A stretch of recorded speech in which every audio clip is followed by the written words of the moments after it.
Management से बातचीत करेंगे। जून तिमाही में अगर देखें तो कंपनी के नतीजे कमज़ोर रहे।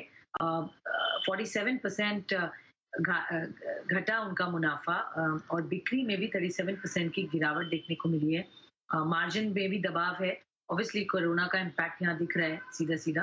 कंपनी के सीईओ संजय कुमार गुप्ता हमारे साथ शो में जुड़ रहे हैं। चलिए उनसे बात करते हैं। मिस्टर गुप्ता, गुड आफ्टरनून, शुक्रिया समय देने के लिए। रिजल्ट्स पहले मैं जानना चाहती हूँ, ये कोविड इम्पैक्ट ही कहलाया जाएगा जिस तरह की गिरावट देखने को मिली, चाहे इनकम की बात करें, मार्जिन्स की या प्रॉफिटेबिलिटी की। आगे अब आउटलुक किस तरह दिख रहा है, जैसे-जैसे हम अनलॉकिंग की प्रक्रिया देख रहे हैं और थोड़ी कंस्ट्रक्शन एक्टिविटी अब शुरू हो रही है तो? हाँ, क्वार्टर वन में डेफिनेटली जो मार्जिन्स पे प्रेशर था, क्वार्टर वन में ज़्यादातर इम्पैक्ट आपको जो टॉप लाइन पे दिख रहा है वो लार्जली अप्रैल महीने का है, जहाँ पे कम्प्लीटली वॉश आउट मंथ था। वो कोई भी सेल्स नहीं हुई थी अप्रैल महीने में, तो इसलिए आपको टॉप लाइन के ऊपर में करीब 36-37% का डिक्लाइन दिख रहा है। बट अब उसके बाद अप्रैल के बाद मई जून महीने अच्छे रहे एंड प्रॉफिटेबिलिटी पे भी जो इम्पैक्ट है उसका करस्पॉन्डिंग इम्पैक्ट प्रॉफिटेबिलिटी पे भी दिख रहा है आपको। बट आई थिंक उसके बाद से after the quarter one July has been I will say decent month रहा है। जुलाई में हमारी sales was around 103% of what corresponding month last year, तो थोड़ा जुलाई बेटर रहा है। अगस्त में हम वापस एक स्लगिशनेस देख रहे हैं मार्केट में। उसका ज़्यादातर कारण हम लोग एट्रीब्यूट कर रहे हैं कि भाई मानसून अभी बहुत ज़्यादा एक्टिव है ईस्टर्न इंडिया में, सो इस वजह से भी स्लगिशनेस है। और अगस्त के जो भी दिन अभी तक गए हैं उसमें भी थोड़ी डिमांड में स्लगिशनेस दिख रही है।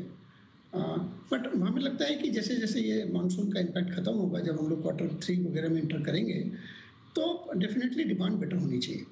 Okay, fair enough. तो आपने कहा कि जुलाई ठीक था बट अगस्त में वापस स्लगिशनेस आ रही है और मानसून ऑफ कोर्स एक बड़ा कारण है, बट उसके बाद सितंबर ऑनवर्ड्स आप उम्मीद करें यहाँ पे चीजें बेहतर हो जाएंगी। बट रूरल इंडिया से किस तरीके की डिमांड दिख रही है इस वक्त, और वहाँ पे क्या एक्टिविटीज हैं?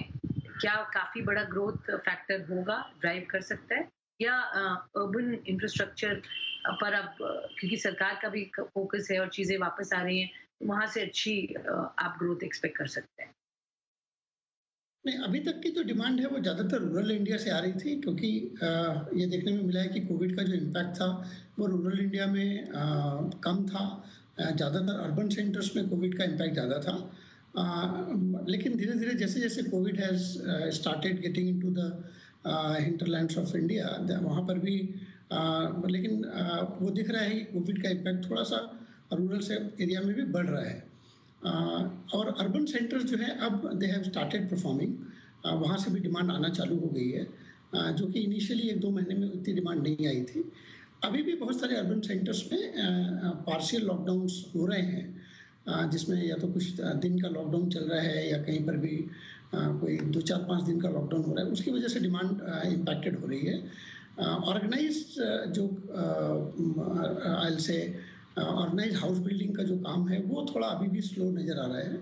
सो लेकिन ओवरऑल हमें ये लगता है कि जो भी डिमांड अभी नज़र आ रही है, definitely urban centres will definitely come back and we hope that the entire demand both in urban and the rural sectors comes back to the normal situation. So अभी तक रूरल अच्छा दे रहा, परफॉर्मेंस कर रहा था, but urban is yet to come back और उम्मीद कर रहे हैं कि वहां पे आएगी एक्टिविटी। बट कोल और पेटकोक प्राइसेस काफी सपोर्ट किया है उन्होंने आपके ओवरऑल नंबर्स के लिए, इनफैक्ट सभी सीमेंट मेकर्स के लिए एज रॉ मटेरियल। अब आगे ट्रेंड्स किस तरह के दिख रहे हैं, और जो प्राइसेस पर क्या आउटलुक दे सकते हैं? प्राइस बड़े भी थे पीछे कुछ समय पहले, बट अब प्राइसेस पे क्या आउटलुक होगा सर? तो पहले मैं कोल की बात करता हूँ। कोयले पे क्या है कि हमारे सारे प्लांट नॉर्थ ईस्ट में हैं जो क्लिंकर बनाते हैं, तो हम लोग ज़्यादातर कोयला